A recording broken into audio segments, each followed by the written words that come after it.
Welcome to Suman TV. పరమ పావనుడు మర్యాద పురుషోత్తముడైన శ్రీరామచంద్రుడు అరణ్యవాసం సమయంలో సీతాదేవి లక్ష్మణుడితో కలిసి నివసించినటువంటి ప్రదేశమే పర్ణశాల. భద్రాచలంలో ఉన్నటువంటి ఈ ప్రదేశం అత్యంత పుణ్యం పావనం అని చెప్పుకోవాలి. ప్రత్యేకించి భద్రాద్రి ఆలయానికి 35 కిలోమీటర్లో ఈ పంచవటి పర్ణశాల ఉందండి. ప్రస్తుతం నేను అదే ప్రాంతంలో ఉన్నాను. ఇక్కడి నుంచి అంటే 35 కిలోమీటర్ల వరకు వచ్చి ఇక్కడి నుంచి మనం 1 కిలోమీటర్ లోపలికి వెళ్తే డైరెక్ట్ పర్ణశాల దగ్గరికి వెళ్ళొచ్చు. అక్కడ ఎన్నో ఘట్టాలని రామాయణంలో చోటు చేసుకున్నటువంటి కొన్ని కీలక ఘట్టాలు, అంటే అరణ్యవాసం సమయంలో చివరి 3 సంవత్సరాల్లో కొన్ని రోజుల పాటు రాముల వారు ఇక్కడే నివసించారు, ఒక కుటీరం ఏర్పాటు చేసుకుని చెప్తారు. ఇక్కడ చాలా వింతలు విశేషాలు కూడా ఉంటాయి. అవన్నీ కూడా ఇవాల్టి కార్యక్రమంలో నేను మీకు చూపిస్తాను. పదండి, ఇంకా ఆలస్యం ఎందుకు, వెళ్దాం. పర్ణశాలకు మనం వెళ్తూ ఉంటే ముందుగా ఎడం పక్కగా ఒక దారి మనకు కనపడుతుందండి. సీతమ్మ చీరకు దారి అని ఉంటుంది. సీతమ్మ వారు ఆరేసుకున్నటువంటి నార చీరల గుర్తులు ఇక్కడ కొన్ని గుట్టల పైన మనకు కనిపిస్తాయి. అతి పుణ్యమైన పవిత్రమైన ప్రదేశంగా భక్తులు భావిస్తారు. ఇక్కడికి చాలా మంది దర్శించుకునేందుకు వస్తూ ఉంటారు. ఇక్కడ చాలా విశేషాలు కూడా ఉన్నాయి, అవన్నీ చూద్దాం. ఇలా మనం లోపలికి నడుచుకుంటూ వస్తుంటే ఒక బ్రిడ్జ్ లాగా ఉంటుందండి. తడికిలాగా ఇక్కడ వేశారు కర్రలతోటి అటు వెళ్ళటానికి. ఇక్కడ ఏంటంటే ఒక బ్రిడ్జ్ లాగా, ఇదంతా కూడా గోదావరి నది ఒక పాయి చీలి ఇటువైపుగా వచ్చిందనమాట.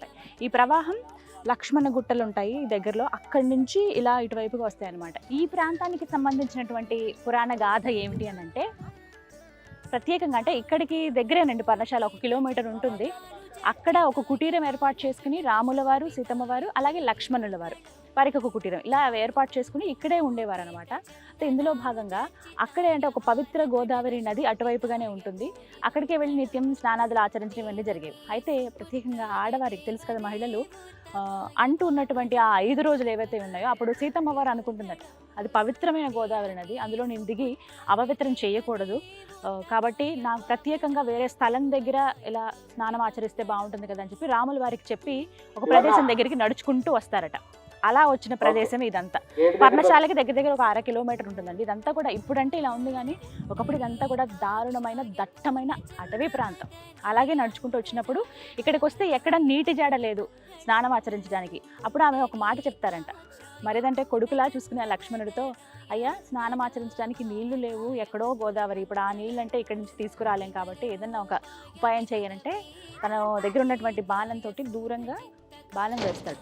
ఆ బాణం వెళ్ళి దూరంగా ఉన్నటువంటి ఆ కొండలకు, ఆ గుట్టలకి తగులుతుంది. ఆ గుట్ట 2గా ఇలా చీలి ఆ మధ్యలో నుంచి గోదావరి నీళ్ళు వస్తాయి. అలా వచ్చిన నీళ్ళే ఇవి కూడా. ఇక్కడ నుంచి చూడొచ్చు ఈ ప్రవాహం, చిన్న చేపలు అన్నీ ఉన్నాయి ఇక్కడ. ఇందులో వాటినే ఏమైందంటే అమ్మవారు వాటిని పసుపు కుంకుమగా, ఇక్కడ అటవీ ప్రాంతంలో అవన్నీ ఎక్కడ దొరుకుతాయండి, ఏమీ దొరకవు, కనీసం తినడానికి ఆహారం కూడా సరిగ్గా ఉండదు. దుంపలు కానీ లేకపోతే కొన్ని ఫలాలు కానీ ఇవి మాత్రమే వాళ్ళకి ఇక్కడ దొరికేవి. వాటితోనే ఒక భోజనంలాగా అవి ఏర్పాటు చేసుకునేవాళ్ళు అనమాట. అలా వాటికి నిదర్శనంగా ప్రత్యేకమైన రోజులు 25 రోజుల పాటు అమ్మవారు పర్ణశాల దగ్గర కుటీరం దగ్గర ఉండేవారు. అలాగే మిగతా 5 రోజులు అంటూ ఉన్నటువంటి సమయంలో ఇక్కడికి వచ్చి ఆవిడ స్నానం ఆచరించేవాళ్ళు అనమాట. ఆ సమయంలో ఆవిడ ఆరేసుకున్నటువంటి నార చీరలు, అడవిలో ఉన్నప్పుడు వాళ్ళు కట్టుకునే నార చీరలే కదా, ఆ చీరలు ఆరేసుకున్నటువంటి గుర్తులు ఇక్కడ గుట్టపైన ఉంటాయి. అలాగే రాముల వారి పైపంచ ఏదైతే ఉందో, ఆ ఆజానుబాహుడి పైపంచ, అది కూడా ఒక గుర్తుగా మనకి ఇక్కడ కనబడుతుంటుంది. వెళ్ళి మీకు ఆనవాళ్ళు కూడా చూపిస్తాను.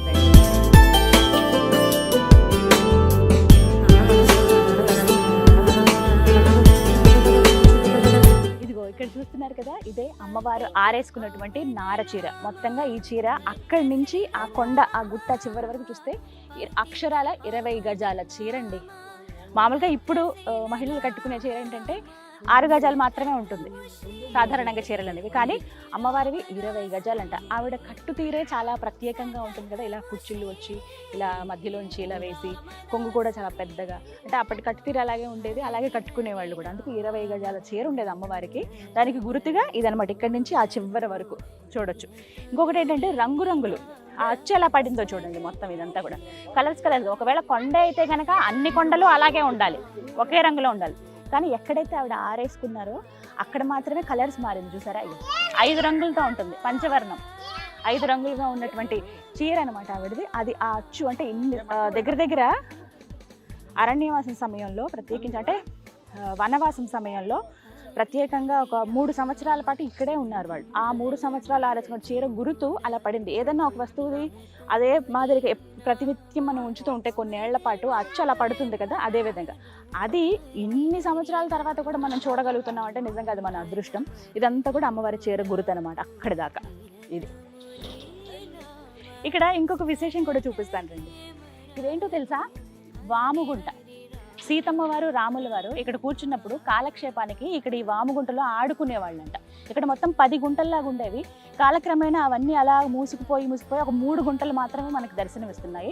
అమ్మవారు అయ్యవారు కాలక్షేపానికి సరదాగా ఆడుకునేవాళ్ళు. మామూలుగా చింతపిక్కల ఆటలు ఇలా ఉంటాయి కదా, ఇవి వాముగుంట అనమాట. వాళ్ళిద్దరూ కూర్చుని ఆడుకునేటువంటి స్థలం ఇది. ఇక్కడే దాదాపుగా ఎక్కువసేపు ఇక్కడే గడిపారు అని చెప్పడానికి ఇవన్నీ కూడా ఆనవాళ్ళు అనమాట. అందుకే ఇక్కడ కొంచెం పూజ చేయటం, పసుపు కుంకుమ వేయటం, భక్తులందరూ రావడం, దక్షిణ వేయటం, ఈ పూలమాలతో అలంకరించడం ఒక గుర్తుగా ఇక్కడ ఉంచారనమాట. ఇలా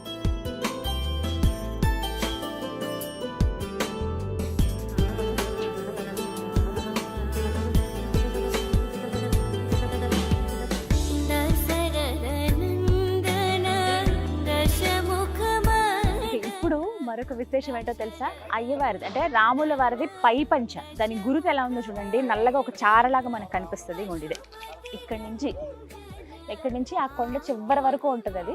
అంటే ఇది రాముల వారిది అని చెప్పడానికి గుర్తుగా ఇక్కడ పూజాది కార్యక్రమాలు.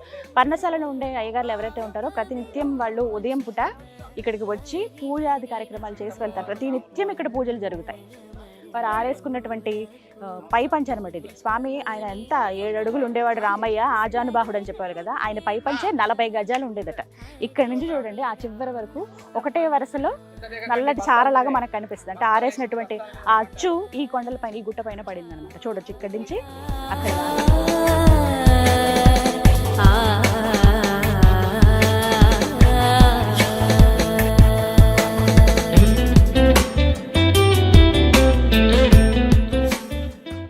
చక్కగా గైడ్స్ కూడా ఉంటారండి. ప్రత్యేకించి ఏంటి అంటే వచ్చే భక్తులందరికీ కూడా తెలియకపోవచ్చు, వాళ్ళు అంటే గుర్తుపట్టలేకపోవచ్చు. అందుకనే ఎక్కడ అమ్మవారి చీర ఉంది, అయ్యవారి పైపంచ కానీ, ఈ రాతి పళ్ళెం కానీ, వాముగుంటలు కానీ, వీటి గురించి ఎక్స్ప్లెయిన్ చేయడానికి గైడ్స్ కూడా ఉన్నారు. మరి ఇప్పుడు కొంతమంది టూరిస్టులకి ఎవరైతే భక్తులు వచ్చారో వాళ్ళకి చెప్తూ ఉన్నారు, వినండి వారి మాటల్లోనే. పర్ణశాల పంచవటి 14 సంవత్సరాలు అరణ్యవాసం చేసిన ప్రదేశం.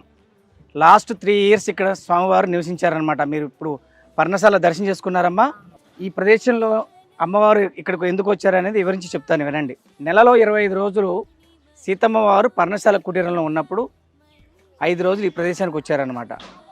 అని అంటే లేడీస్ ప్రాబ్లం ఉన్నప్పుడు, ఇంట్లో మన ఆడవాళ్ళు ఎలా ఉంటారో ఆ ప్రాబ్లం ఉన్నప్పుడు అక్కడ గోదావరి నదిలో స్నానం చేస్తే ఋషులు మునీశ్వరులు తపస్సు చేసుకునే, జపాలు చేసుకునే టైం కాబట్టి ఆ ప్రదేశంలో స్నానం చేయకూడదని చెప్పేసి ఈ ప్రదేశానికి రావడం జరుగుతుంది అమ్మవారు.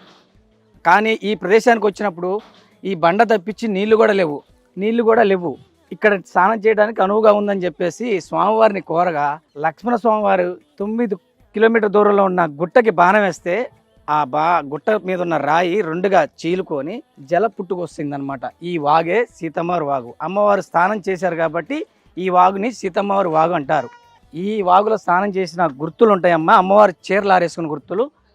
అక్కడ ఆ చివర 5 రంగులలో 25 గజాలుగా ఆరవేసిన అచ్చులు ఉంటాయి సీతమ్మవారి నార చీరలు. ఇకపోతే మీకు కనబడుతున్న ఇక్కడ పసుపు వేసిన రాళ్ళను చూసారా, అది వామన గుంటలు. అంటే సీతమ్మవారు రాముల వారు ఈ 5 రోజులు కాలక్షేపంగా ఆడుకున్న వామన గుంటలు అంటారు. వాటిని వెళ్ళేటప్పుడు నమస్కారం చేసుకోండి. మీకు ఇప్పుడు కనబడుతుందా ఈ బ్లాక్ సారా, ఇది స్వామివారి ఉత్తీర్ణం అంటారు. అంటే నడుముకు కట్టుకొని మెల్లో వేసుకున్న కండువ, రాముల వారి కండువ. ఇదంతా కూడా ఆ శివరి నుంచి ఈ శివరి వరకు 40 అడుగుల దూరంలో ఉంటుంది. మీకు ఎదురుగా చూడండి అమ్మా, అక్కడ రాతి సింహాసనం కనబడుతుంది నామాలతో, పసుపు కుంకాలేసి 9 అడుగుల కుర్చీ.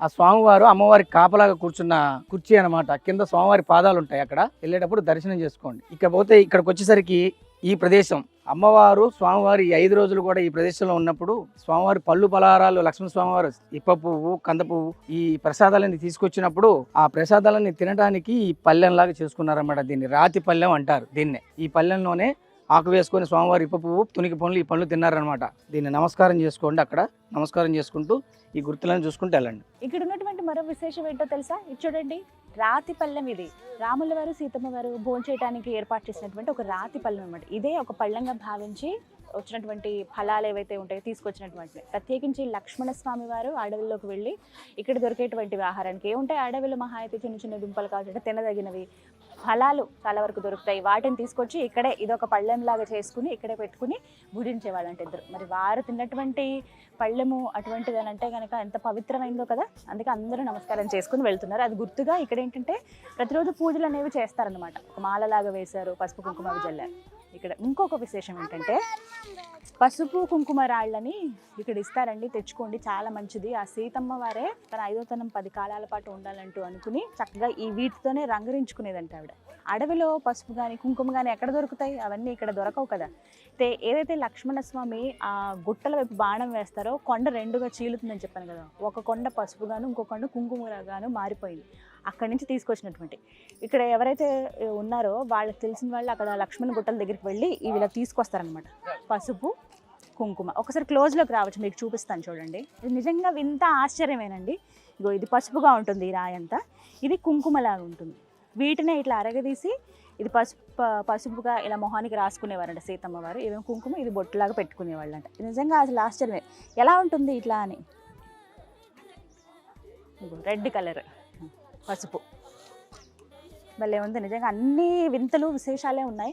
ఆ పరమ పావనుడు, ఆ మర్యాద పురుషోత్తముడు, ఆ మహాసాత్వి సీతమ్మతో కలిసి గడిపినటువంటి ప్రదేశం అంటే నిజంగా ఎంతటి పవిత్రమైనదో కదా. అలాంటి పవిత్రమైన ప్రదేశాన్ని చూడడానికి ప్రతినిత్యం ఎంతోమంది భక్తులు వస్తూనే ఉంటారు, వెళ్తూనే ఉంటారు. దర్శించుకోవడమే మహద్భాగ్యం. ఆవిడ ఆరేసుకున్న చీరలు కానీ, అయ్యవారి పైపంచె కానీ, వారు తిన్నటువంటి రాతి పళ్ళెం కానీ, ఇవన్నీ కూడా విశేషాలు.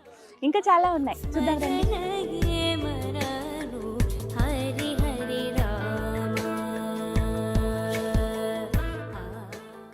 అసలు రామ రావణ యుద్ధం జరగడానికి బీజం పడినటువంటి ఘట్టం ఏదైతే జరిగిందో ఆ ప్రదేశానికి ఇప్పుడు నేను మిమ్మల్ని తీసుకువెళ్ళబోతున్నాను. అక్కడికి మనం వెళ్ళాలంటే ఈ చిన్ని వాగిలా దాటుకుంటూ వెళ్ళాల్సిందే. పదండి. ఇక ఆ ప్రదేశానికి వచ్చేసాం. అందరికీ తెలిసిందే ఆ కీలకమైన ఘట్టం ఏది అనేది. లక్ష్మణుడు శూర్పణఖ చెవి ముక్కు కోసినటువంటి ప్రదేశం ఇదేనండి. ఇక్కడ కనపడుతున్న ఈ రాళ్ళు ఉన్నాయి చూసారా, ఇవన్నీ ఏంటంటే ఇటు రండి చెప్తాను. వచ్చిన భక్తులందరూ కూడా ఇందులో ఒక 3 రాళ్ళని తీసుకుంటారు. మనసులో ఒక్కసారి నమస్కరించుకొని, సీతమ్మ తల్లి రాముల వారు ఎన్ని కష్టాలు పడ్డారో అందరికీ తెలిసిందే. పడరాని కష్టాలు, మన శత్రువు కూడా ఇలాంటి పాపం కానీ లేకపోతే ఇలాంటి హాని జరగకూడదు అని మనం కోరుకుంటామా? అంతకు మించి జరిగాయనే చెప్పుకోవాలి. అంత మంచి మనుషులకి, అంటే మానవ రూపంలో వచ్చినటువంటి ఆ ఉత్తమ పురుషులకి, ఆ మహాసాత్వికి ఇలా జరగడం అనేది నిజంగా బాధాకరం. అంటే మనిషిలాగే అన్ని కష్టాలు పడ్డారు వాళ్ళు ఈ అవతారంలో, రామావతారంలో.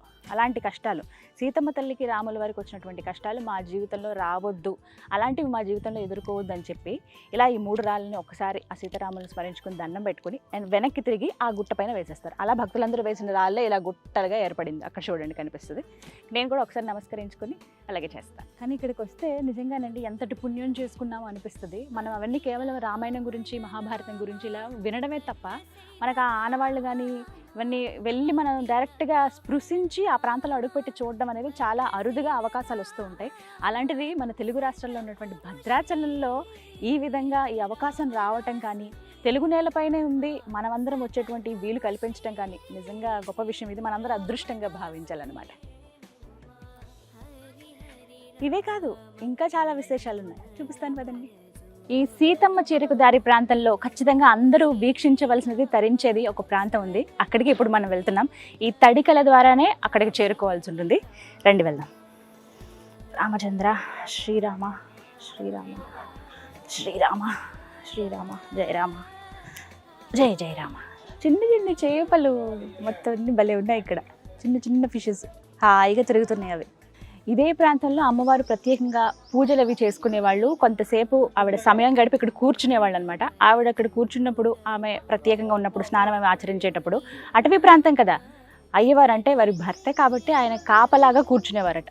రాజు ఎక్కడున్న రాజేగా, అది రాజకోటలో ఉన్న, అంటే ఒక కోటలో ఉన్న రాజే, అడవిలో ఉన్న కూడా రాజే కదా. ఆయనకు ఒక రాతి సింహాసనం లాగా ఏర్పడింది. ఇదే ఆ రాతి సింహాసనం.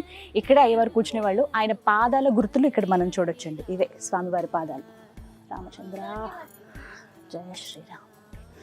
ఎంత పెద్ద పాదాలో స్వామి అయితే, 7 అడుగులు కదా ఆయన. ఆజానుబాహుడు. ఇంతింత ఉంది ఒక్కొక్క పాదం. రామచంద్ర ఇక్కడ ఒక సింహాసనం లాగా ఉంది, రాతి సింహాసనం, ఆయన కూర్చున్నటువంటిది అనమాట.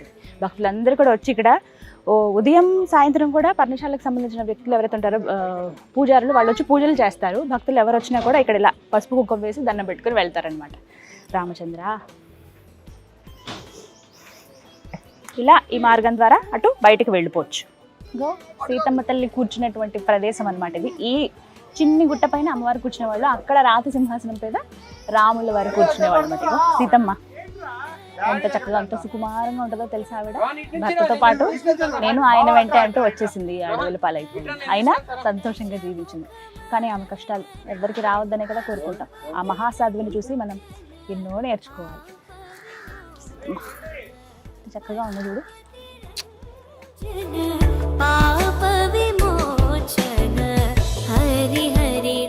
ఇలా అవన్నీ మనం చూసుకుంటూ ఇలా బయటకు వచ్చేస్తే ఇక్కడ ప్రత్యేకంగా ఇప్ప పువ్వులను అమ్ముతారండి. ఇగో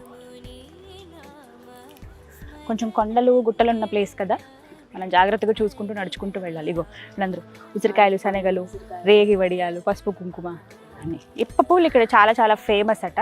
ఇక్కడ ప్రత్యేకించి అమ్ముతారు. 365 days ఇక్కడ ఇవి దొరుకుతాయండి. మనకు వేరే ప్రాంతాల్లో మనం చూడం, కానీ పర్ణశాల దగ్గర ప్రత్యేకించి ఇక్కడ సీతమ్మ చెరువు దగ్గర ఎక్కువగా ఇవి అమ్ముతూ ఉంటారు. సీతమ్మ వారికి చాలా చాలా ఇష్టం అంటవి. లక్ష్మణ్ వారు ఎప్పుడన్నా ఇలా పలహారాలు అవి తీసుకొస్తా ఉన్నప్పుడు ఇప్పు పువ్వులు తీసుకురండి అని మరీ చెప్పేవాళ్ళంట ఆవిడ. అంత ఇష్టం అంట ఇప్పు పువ్వులు. ఒకటి ఇక్కడ దొరికేటువంటి కొన్ని పళ్ళు, ప్రత్యేకంగా ఇక్కడే దొరికేటువంటి కొన్ని ఫలాలు ఏవైతే ఉన్నాయో అవంటే చాలా ఇష్టం అంట సీతమ్మ వారికి. నేను ఎప్పుడూ టేస్ట్ చూడలేదు, ఒకసారి చూద్దాం, కొనుక్కుందాం. ఎంతమ్మా ఇవి? 20 రూపాయలు. అదా పుట్టిగా తింటారా ఇట్లా? కాదంటే వీటితో ఇంకేమైనా చేస్తారా? ఏమైనా చేస్తారా వీటితో? కుడువులా? ఆహా. ఇవి ఎక్కడ దొరుకుతాయి? అవునా? మీరు అడవుల్లోకి వెళ్ళి తీసుకుని వస్తారా?